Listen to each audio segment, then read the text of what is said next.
ॐ अज्ञानतिमिरान्धस्य ज्ञानाञ्जनशलाकया चक्षुरुन्मीलितं येन तस्मै श्रीगुरवे नमः।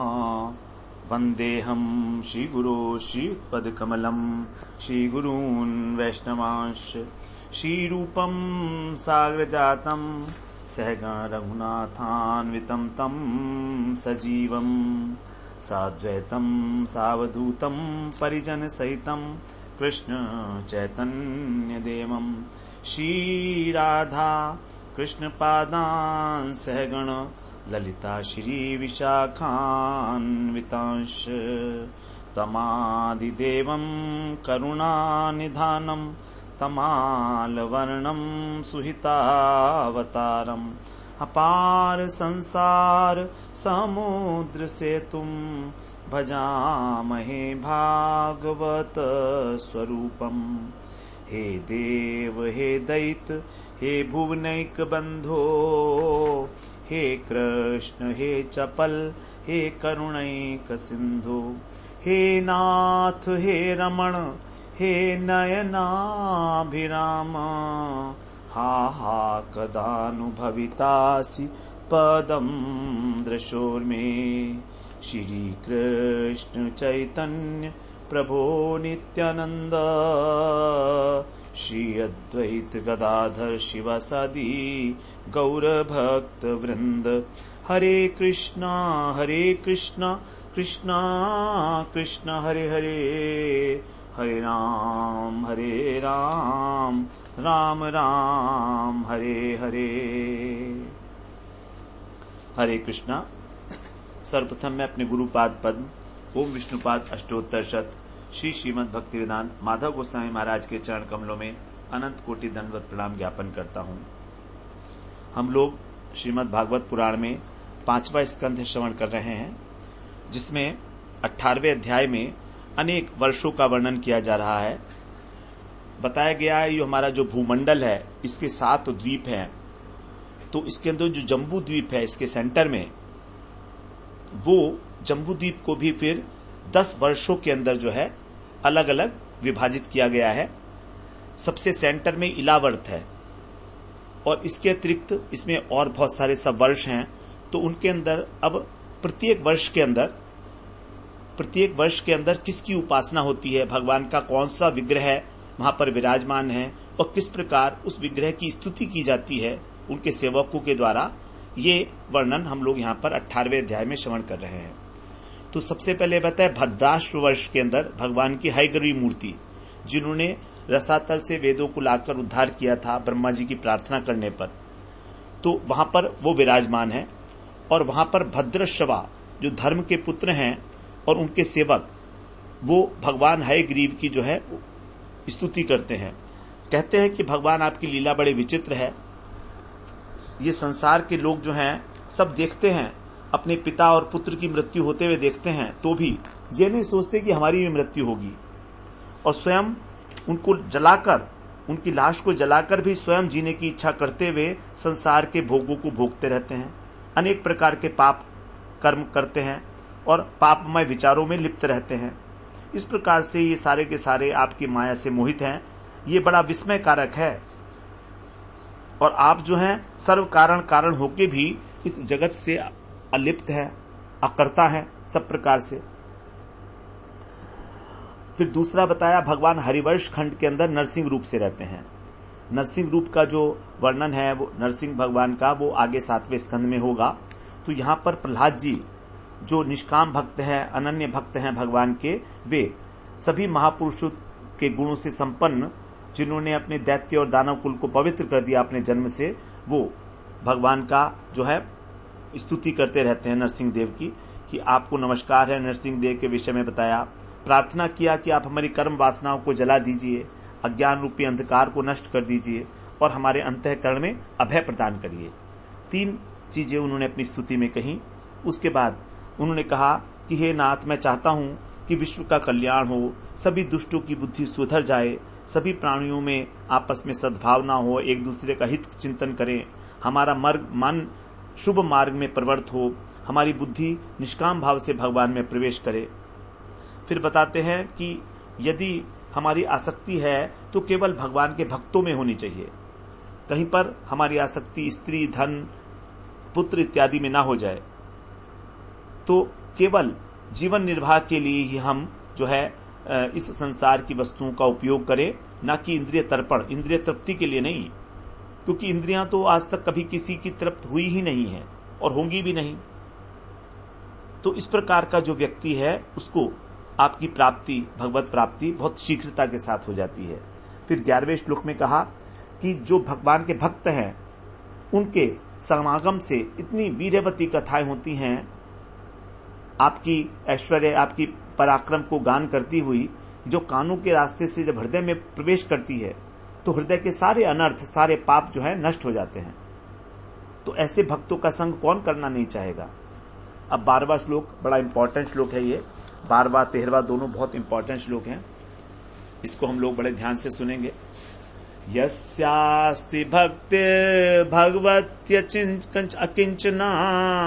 सर्वैर्गुणैस्तत्र समासते सुराः हरौ अभक्तस्य कुतो महत्गुणा मनोरथेना सति धावतो बहिः। यस्यास्ति भक्ति भगवती अकिंचना, जिसकी भगवान में अकिंचना भक्ति हो गई है। देखिए, भक्ति के बड़े सारे विशेषण हैं। शुद्ध भक्ति के, शुद्ध भक्ति को हम शुद्ध भक्ति भी कहते हैं, केवला भक्ति भी कहते हैं, उत्तमा भक्ति भी कहते हैं, अव्यभिचारिणी भक्ति भी कहते हैं, अनन्या भक्ति, एका भक्ति, अकिंचना भक्ति, निष्किंचना भक्ति, निष्काम भक्ति, ये सब भक्ति के जो हैं शुद्ध भक्ति के विशेषण हैं। विशेषण पर्यायवाची शब्द हैं, सब पर्यायवाची। अकिंचना का मतलब भक्ति से किसी प्रकार की कोई आशा नहीं है। अब हम भक्ति कर रहे हैं भगवान की, हमें कुछ नहीं चाहिए भगवान से, केवल भगवान का प्रेम चाहिए, भगवान की प्रसन्नता चाहिए। भगवान की प्रसन्नता चाहना ये कामना नहीं है, क्योंकि ये हमारी आत्मा की वृत्ति है। अगर हम अपनी खोई हुई वस्तु को प्राप्त कर लें तो उसको हम किसी प्रकार से कामना नहीं कहेंगे। कामना होती है जो दूसरे की वस्तु है। तो इस संसार की कामना करना, ये दूसरे की वस्तु है, संसार हमारी नहीं है। संसार भगवान का है, हमारा शरीर भगवान का है, उन्हीं का दिया हुआ है, उनका बनाया हुआ है, हमारा नहीं है। हमारा होता तो हमारी बात मानता, ना हमारी शरीर बात मानता है, ना संसार हमारी बात मानता है। तो संसार के पदार्थ, संसार के व्यक्ति, हमारा शरीर, ये सब भगवान का है। तो हम इनसे कुछ नहीं मांग रहे हैं।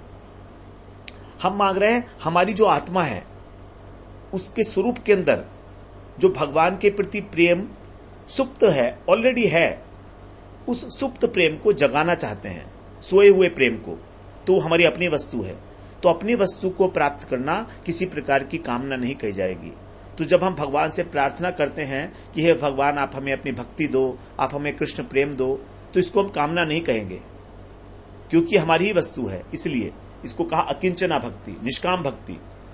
तत्र माने वहां पर, जिसकी भगवान के अंदर इस प्रकार की अकिंचना भक्ति है, उसके हृदय में सुरा, जितने भी देवता हैं, सर्व गुणई, सभी गुणों के साथ समासते, आकर विराजमान हो जाते हैं।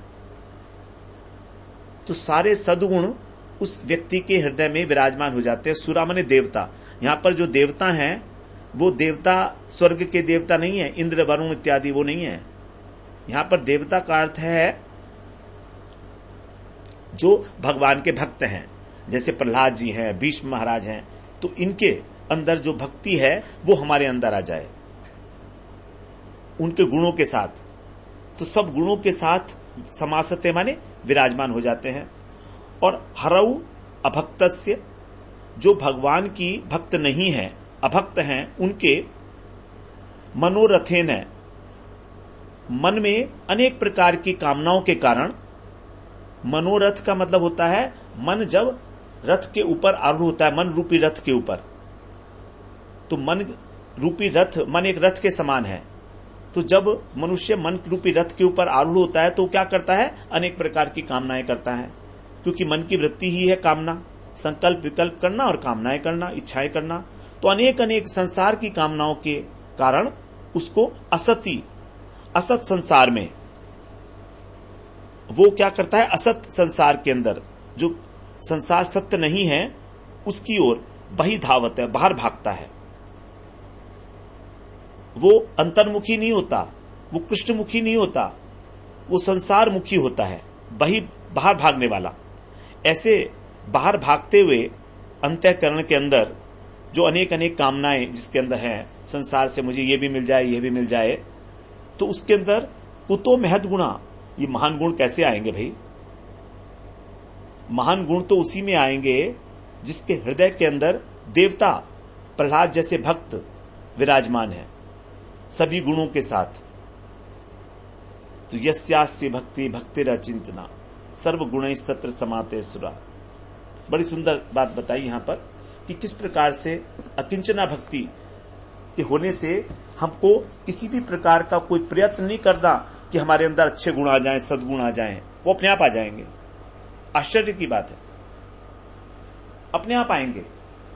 लेकिन जो अनेक प्रकार के संसार को प्राप्त करने की इच्छा कर रहा है, मनोकल्पना के द्वारा, मनोरथ के द्वारा, जो संसार की सेवा में तत्पर है, माया की सेवा में तत्पर है, उसके अंदर गुण कैसे आएंगे? क्योंकि ये गुण तो भगवान के हैं ना, भगवान के हैं, भगवान के भक्तों के हैं। भगवान के भक्तों के अंदर गुण बताए गए हैं, भगवान के ही गुण भगवान के भक्तों में आ जाते हैं। वास्तव में तो भगवान के जो 50 गुण हैं, 64 गुणों में से 50 गुण ये प्रत्येक जीव के हृदय में हैं, आंशिक रूप से, अत्यंत आंशिक रूप से 50 गुण तो बहुत थोड़ी सी मात्रा में, लेकिन जो भक्त हैं यही 50 गुण जो हैं थोड़ी अधिक मात्रा में होते हैं। तो भक्तों के लिए बताया गया है कि शांत होते हैं, वो विशाल हृदय होता है, गंभीर होते हैं, मृदुभाषी, धैर्यवान, परोपकारी, द्वैत भाव से मुक्त, कपट रहित। ये सभी गुण जितने भी हैं भक्तों के, ये अपने आप आ जाते हैं। भगवान ने गीता में 12वें अध्याय में बहुत सारे गुण बताए हैं। अद्वेष्टा सर्वभूतानाम, वहां पर बहुत सारे गुणों की वहां पर भगवान ने चर्चा की है 12वें अध्याय में, कई सारे श्लोकों में। 8 श्लोक हैं वो, 7 श्लोक। तो वैष्णवों के अंदर चैतन्य चरितामृत में जो है 26 गुण बताए गए हैं। कृष्णदास कविराज गोस्वामी ने ना वहां पर 26 गुण बताए हैं। तो वो 26 गुण हम एक बार श्रवण करते हैं। कृपालु अकृत दुर्हो सत्य सार सम, निर्दोष वदान्य मृदु शुचि अकिंचन, सर्वोपकारक शांत कृष्णैक शरण, अकाम निरीह स्थिर विचित षट गुण, मित भुक अप्रमत्त मानद अमानी, गंभीर करुण मैत्र कवि दक्ष मौनी। हिंदी ट्रांसलेशन इसका हिंदी में ही है वैसे, लेकिन सबसे पहला गुण है सबके प्रति कृपालु, दया का होना। दूसरा है कोई शत्रु नहीं होता, अकृत द्रोह। तीसरा है सत्यसार, सत्यनिष्ठ होता है। चौथा है समदर्शी होता है। फिर निर्दोष, किसी प्रकार का उसमें कोई अवगुण नहीं होता, दोष नहीं होता। वदान्य, उसका हृदय बड़ा उदार होता है। उसके बाद मृदु, उसका जो वाणी है बड़ी मृदु होती है, मीठी। शुचि, हमेशा जो है पवित्र रहता है, सदाचार का पालन करता है। अकिंचन, उसके अपना कहने के लिए उसके पास कुछ नहीं होता है, सब कुछ भगवान का मान के वो अकिंचन वृत्ति से रहता है। उसके पास धन हो सकता है, सब कुछ हो सकता है, पूरा वैभव ऐश्वर्य हो सकता है, लेकिन वो स्वयं को अकिंचन मानता है। जैसे पांडव, वो कहते हैं कि हमारा राज्य हमारा नहीं है, तो कृष्ण का है। उसके बाद सर्वोपकारक, सबके कल्याण के लिए प्रयत्नशील होता है।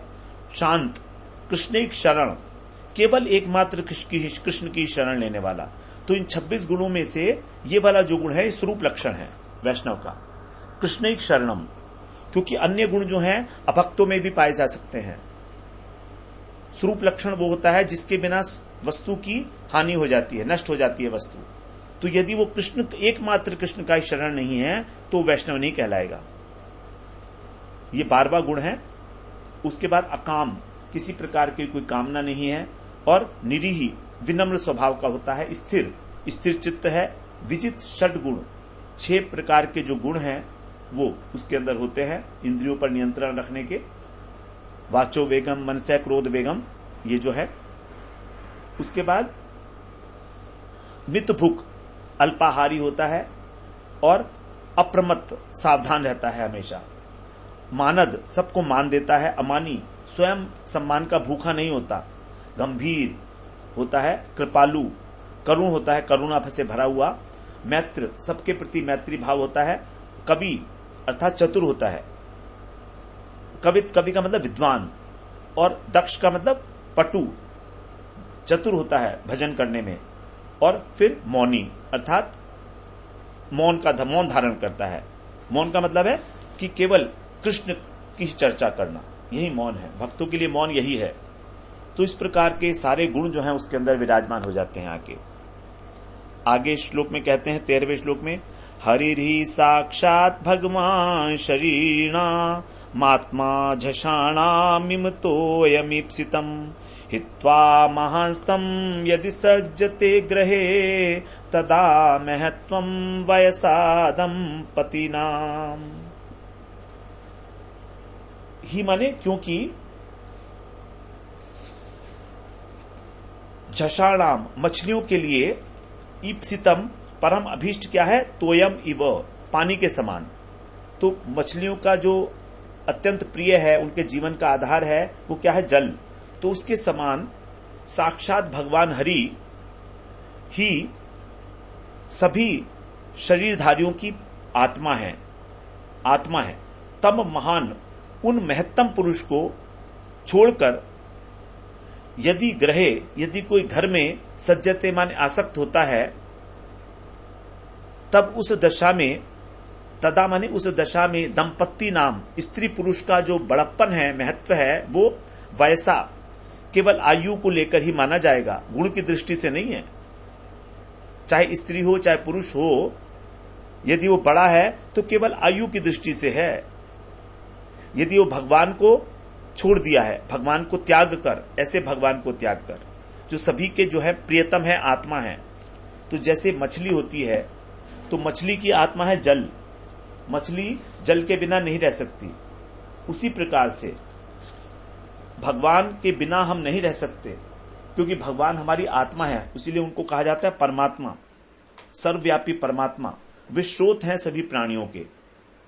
तो जब हम भगवान को छोड़ देते हैं, उनका भजन नहीं करते किसी भी प्रकार से, तो फिर उनकी शरण में नहीं जाते, जो हमारी सोर्स हैं, जहां से हमको सारी शक्ति मिलती है, तो फिर ऐसे व्यक्ति जो हैं, चाहे वृद्ध हो जाएं, चाहे 60 साल के, 70 साल के हो जाएं, लेकिन उनका जो बड़प्पन है, ये 50, 60, 70 साल का होना, ये केवल आयु को लेकर ही है। किसी प्रकार का कोई इसमें गुण नहीं है। गुण की दृष्टि से उनमें किसी प्रकार का कोई बड़प्पन नहीं है। तो संसार के काम धंधों में फंसना, इससे जो है हम लोगों की कोई बहुत महत्व नहीं है जीवन में। केवल आयु की वजह से बड़ा कह दिया गया है, बस। आगे अब 14वें श्लोक में बोलते हैं, तस्मात् रजो राग विषाद मन्यु मान स्पृहा भय दैन्याधिमूलम हित्वा ग्रहम संसृति चक्रवालम नृसिंह पादम भजता कुतो भयमिति। तस्मात्, इसलिए कह रहे हैं, इसलिए रज राग, जो रजोगुण है, और रजोगुण है कैसा, हमको राग में, आसक्ति में लगाने वाला, ऐसा राग। विषाद माने शोक, मन्यु माने क्रोध, मान माने अभिमान, और स्पृहा माने इच्छा करना, कामनाएं करना, भय, दैन्य, दीनता, आधिमूलम, और मानसिक संताप का, चिंताओं का जो मूल है, और संस्कृति चक्रवालम, अर्थात इस जन्म मरण के चक्र को ढोने वाला। ये सब क्या है, इन सब को ढोने वाला घर। गृहम हित्वा, गृहस्थाश्रम को त्याग कर, अकुतः, जहां किसी प्रकार का भी भय नहीं है, अकुतो भयम, उन नृसिंह भगवान के पादम भजत इति, उन चरणों का भजन करो। इस प्रकार नरसिंह महाराज स्तुति करते हैं। क्योंकि कामनाओं से हमारा रजोगुण बढ़ता है, रजोगुण के कारण हमें आसक्ति हो जाती है, और आसक्ति होने के कारण इच्छाएं होती हैं। इच्छा पूरी नहीं हो तो क्रोध आता है, और इच्छा पूरी हो जाए तो लोभ आता है और अभिमान हो जाता है हमको। फिर जब हमारे पास संग्रह बहुत अधिक होता है तो उसके खोने का भय सताता है, हमें चिंता होने लगती है।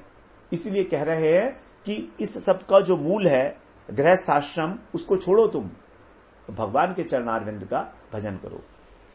जो प्रहलाद जी की शिक्षाएं हैं उसमें अनेक बार हम श्रवण करेंगे आगे कि उन्होंने कहा है गृहस्थ आश्रम को अंधकूप है, ये अंधे कुएं की भांति, कि इसमें जो व्यक्ति एक बार गिर गया उसका निकलना बड़ा मुश्किल है। कई बार इस बात की चर्चा आगे की जाएगी 7वें स्कंद में जब हम श्रवण करेंगे। तो वही बात यहां पर कह रहे हैं कि जो मूल है संस्कृति चक्रवालम ग्रहम, जो घर है ये हित्वा, इसको छोड़कर और भगवान का भजन करो। तो यहां पर घर का छोड़ने का मतलब ये नहीं है कि हम घर से बाहर चले जाएं, क्योंकि घर कहीं तो रहना ही पड़ेगा ना, जहां भी रहेंगे छत तो चाहिए ही चाहिए। तो घर में आसक्ति को छोड़कर, घर का मतलब होता है घर में मेधीपन, आसक्ति, तो अत्यधिक आसक्ति जो देखी जाती है उसको छोड़कर हमें भगवान का भजन करना है। फिर तो चाहे घर हो चाहे वन हो, एक ही बात है। आगे अब तीसरे वर्ष के विषय में बता रहे हैं। पहले हम लोगों ने श्रवण किया भद्राष्ट्र वर्ष के बारे में, वहां पर हयग्रीव भगवान की स्तुति, फिर हरिवर्ष खंड में नरसिंह भगवान की स्तुति प्रहलाद जी के द्वारा। अब केतुमाल वर्ष की बात की जा रही है 15वें श्लोक से। केतुमालेपि भगवान कामदेव स्वरूपेण लक्ष्म्या प्रचिकीर्षया प्रजापतिर दुहितृणाम पुत्राणाम तद्वर्षपतीनाम पुरुषायुषा अहोरात्र परिसंख्यानानाम यासाम गर्भा महापुरुष महास्त्र तेजसो द्विजित मनसाम विध्वस्ताम व्यसवः संवत्सरांते विनिपतंती। 15वें श्लोक में कह रहे हैं केतुमाल वर्ष के अंदर क्या होता है। बड़ी सुंदर चीज है ये समझने के लिए, ऐसा ही नहीं है। केतुमाल वर्ष में क्या होता है, वहां पर लक्ष्मी जी का और जो प्रजापति हैं संवत्सर नाम के, उनके पुत्र और पुत्रियों का प्रिय करने के लिए कौन विराजमान है, कामदेव के रूप में रहते हैं भगवान। तो भगवान कामदेव के रूप से निवास करते हैं, लक्ष्मी जी का और संवत्सर प्रजापति की पुत्र और पुत्रियों का प्रिय करने की इच्छा से। अब वहां पर क्या होता है, तद वर्ष पति नाम, उस वर्ष के जो प्रमुख है, वर्ष का मतलब यहां पर स्थान से लेना चाहिए कि केतुमाल नामक वर्ष जो है स्थान, उसमें उसके जो प्रमुख के पुरुष आयुष है, पुरुषों की आयु कितनी होती है, अहोरात्र, दिन और रात, परिसंख्या नाम, मनुष्यों के 100 वर्ष की आयु के बराबर होती है। तो वहां पर जो रात्रि के अभिमानी कन्या है और दिवस के अभिमानी पुत्र हैं, रात्रि के अभिमानी जो हैं वो कन्या है, अभिमानी देवियां, और देवता ही कहना पड़ेगा, और दिवस अभिमानी जो देवता हैं वो पुत्र है, उनकी संख्या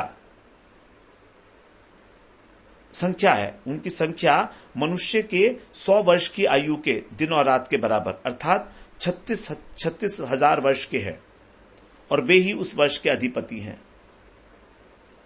तो 36,000 वर्ष के बराबर होती है। तो मनुष्य की जो 100 वर्ष की आयु है वो वहां पर 36,000 वर्ष की होती है।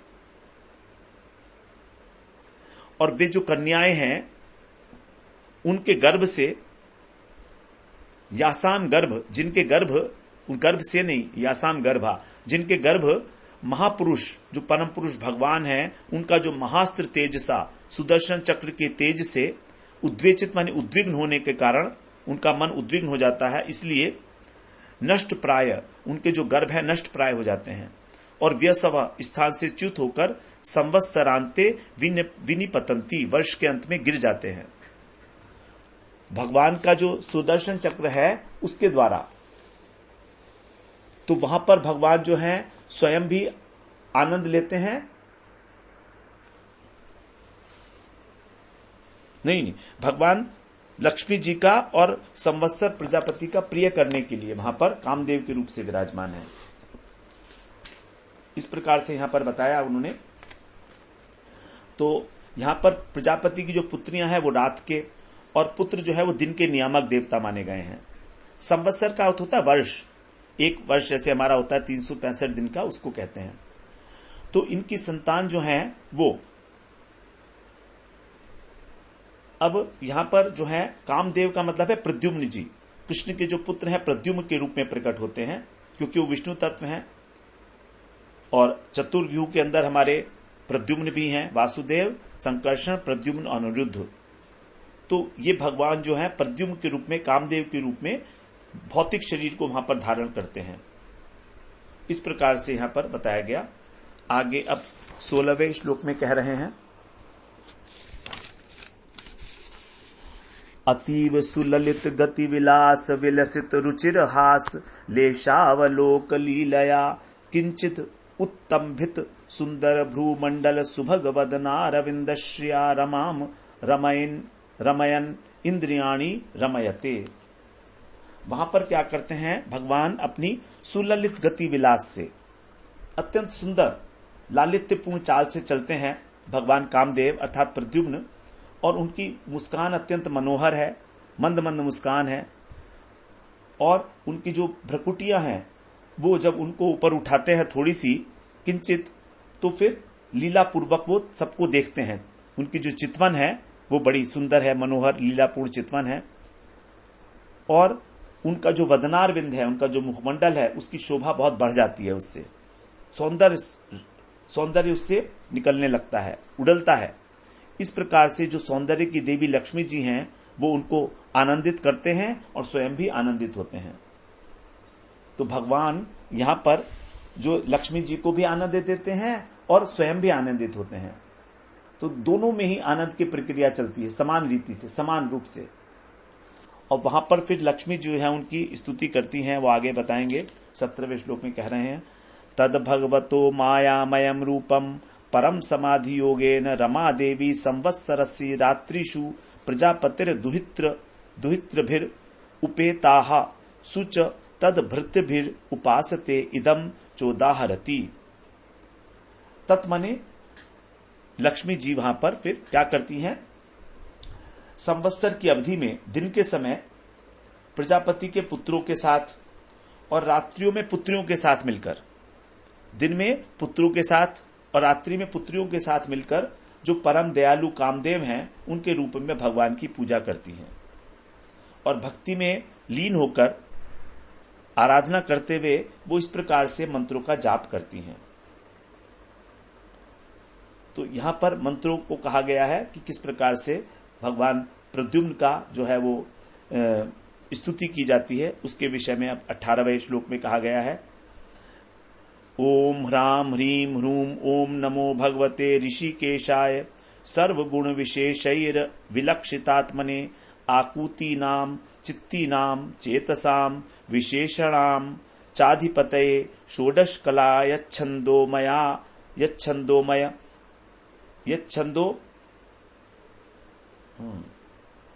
यच्छंदोमयाय अन्नमयाय यच्छंदोमयाय अन्नमयाय अमृतमयाय सर्वमयाय सहसे ओजसे बलाय कांताय कामाय नमस्ते उभयत्र भूयात।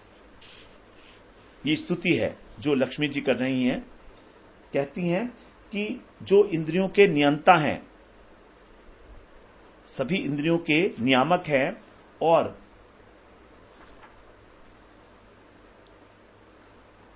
समस्त गुणों से पूर्ण है, समस्त श्रेष्ठ वस्तुओं के आकर हैं, आकर का मतलब है भंडार हैं। सर्वगुण विशेषैर विलक्षित आत्मने, विलक्षित आत्मने मतलब विशेष रूप से जो दृष्टव्य गुण हैं उनके अंदर विराजमान है।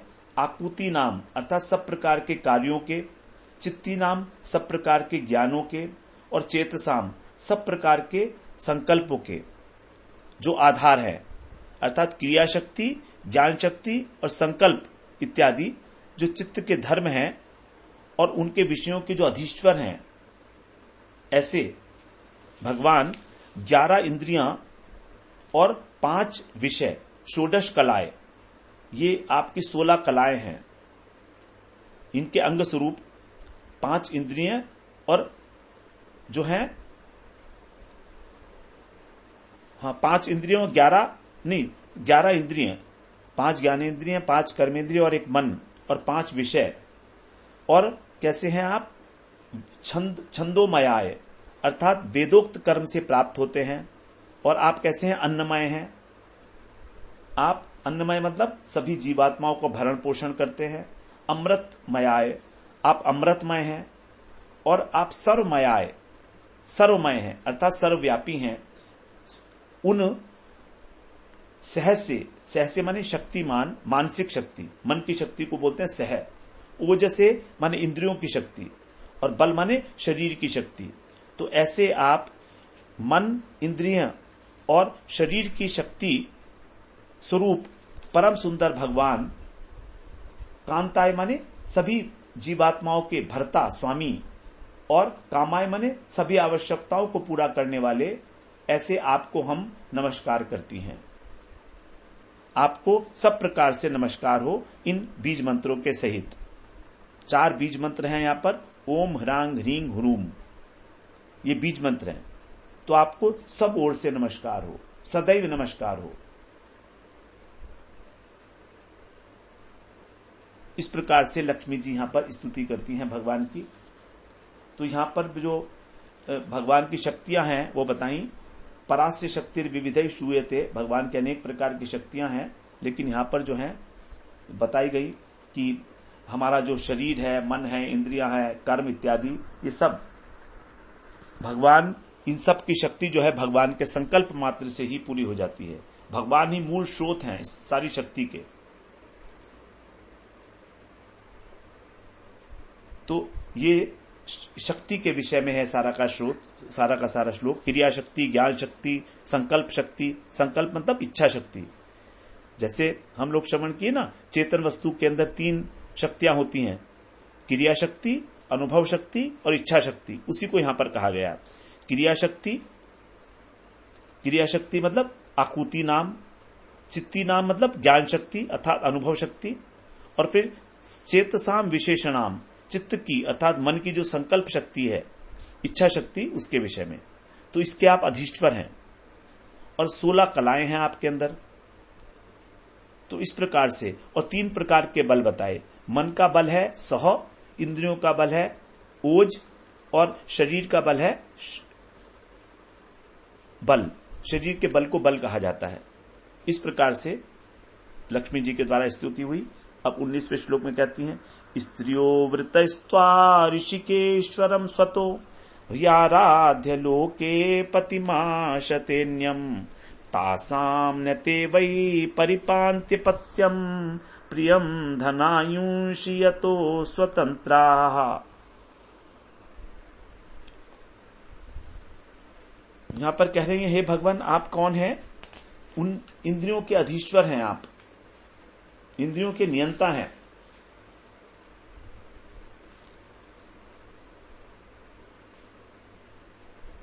और स्त्रियां जो हैं वो त्वत माने आपको, जो ऋषिकेश ईश्वर जो आपके इंद्रियों के स्वामी हैं, उनको व्रतों के द्वारा, व्रत ही आराध्य माने आराधना करके इस संसार में अन्य पतिम आशास्ते, दूसरा पति चाहती हैं। तो कठोर व्रतों के द्वारा स्त्रियां आपकी आराधना करती हैं और लौकिक पति की इच्छा करती हैं आपकी आराधना से।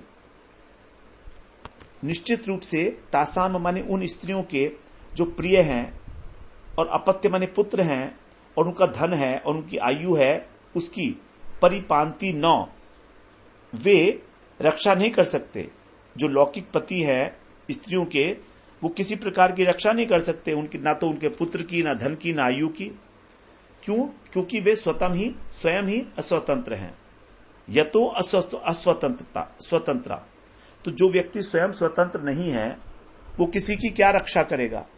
तो लौकिक पति का ऐसा ही है। लौकिक पति जो है वो किसी प्रकार की कोई रक्षा किसी की कर नहीं पाता, पति बन जाता है। जबकि पति का मतलब होता है जो हमारी रक्षा करे और जो हमारा त्राण कर दे। त्राण मतलब रक्षा कर दे, और जो हमारा पालन भी करे। प और तौ, तो तभी बनता है पति, पिता भी इसी से बनता है। तो इस प्रकार से यहां पर बताया कि वो यद्यपि परतंत्र है, रक्षा नहीं कर पाता, लेकिन तो भी जो स्त्रियां हैं लौकिक पति की इच्छा से आप प्रद्युम्न जी का आराधना करती हैं।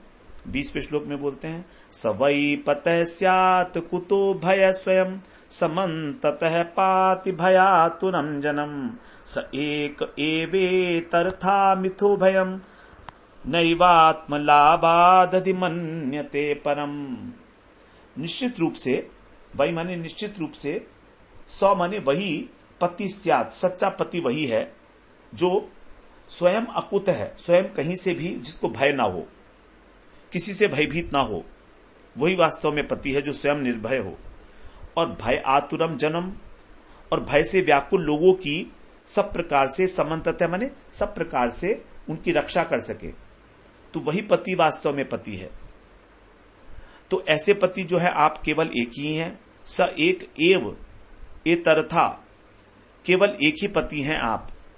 और यदि एक से अधिक पति माने जाएंगे तो फिर क्या होगा, उन्हें एक दूसरे से भय होगा। भयातुरम जन्म, एक दूसरे से भय हो जाएगा। इसीलिए आपकी अपनी प्राप्ति से बढ़कर किसी को भी लाभ नहीं मानते। जो वास्तव में पति हैं वो आप ही सबके पति हैं, और कोई पति जो है वो पति नहीं है। एकले ईश्वर कृष्ण आर सब भृत्य, केवल एक ही कृष्ण ईश्वर हैं, समर्थ हैं, पति हैं सबके। तो जो अन्य व्यक्तियों को शरण प्रोवाइड कर सकता है वही रक्षक है, वही पति है। इसलिए अन्य कोई भी इस पद का हकदार नहीं हो सकता। और यदि आप एकमात्र पति नहीं होते तो आप भी अन्यों से डरते, क्योंकि बहुत सारे पति हो जाते। तो इसलिए जो वेदों के पारंगत व्यक्ति हैं, जो वेदों को जानने वाले हैं, वो कहते हैं कि आप ही सबके स्वामी हैं, और ये मानते हैं कि आपसे बढ़कर अधिमन्यते, आपसे बढ़कर और कोई नहीं है, अन्य वस्तु परम कोई नहीं है। और तो भगवान ने कहा ही है कि मैं ही तुमको सारे पापों से मुक्त कर सकता हूं। अहम त्वा सर्व पापेभ्यो मोक्षयिष्यामि मा शुचः। मैं ही तुझे किसी से भयभीत होने की जरूरत नहीं है, तू शोक मत कर। तो वास्तव में कृष्ण ही एकमात्र सबके पति हैं, वही हमारे जो हैं एकमात्र गति हैं, स्वार्थ हैं। नते विदु स्वार्थ गति में विष्णु। लोग ये जानते नहीं हैं कि हमारा परम स्वार्थ क्या है। केवल विष्णु ही है हमारे परम स्वार्थ, क्योंकि वही हमारी हर प्रकार से रक्षा कर सकते हैं।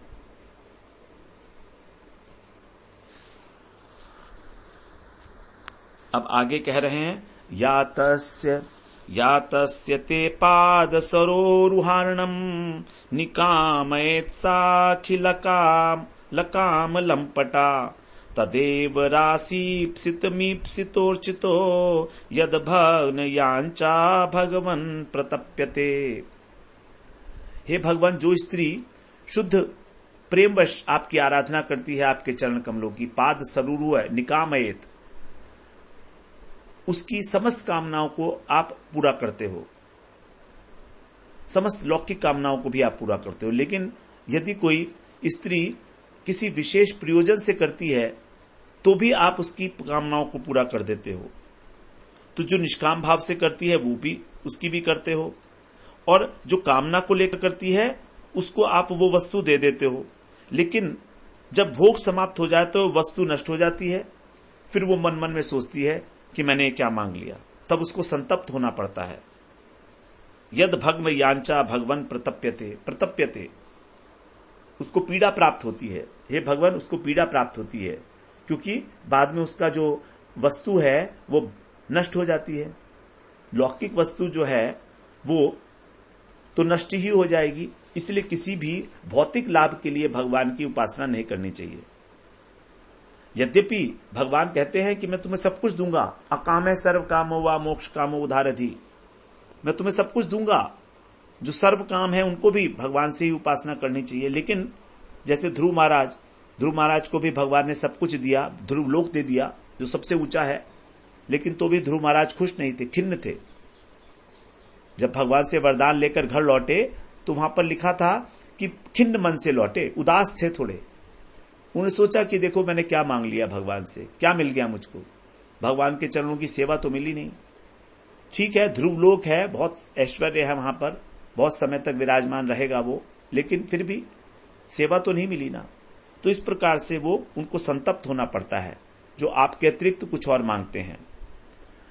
तो इस प्रकार से हम 21वें श्लोक तक आज यहां श्रवण किए। अगले सत्र में 22वें श्लोक से आरंभ करेंगे। वांछा कल्पतरुभ्यश्च कृपा सिंधुभ्यैव च पतितानां पावनेभ्यो वैष्णवेभ्यो नमो नमः।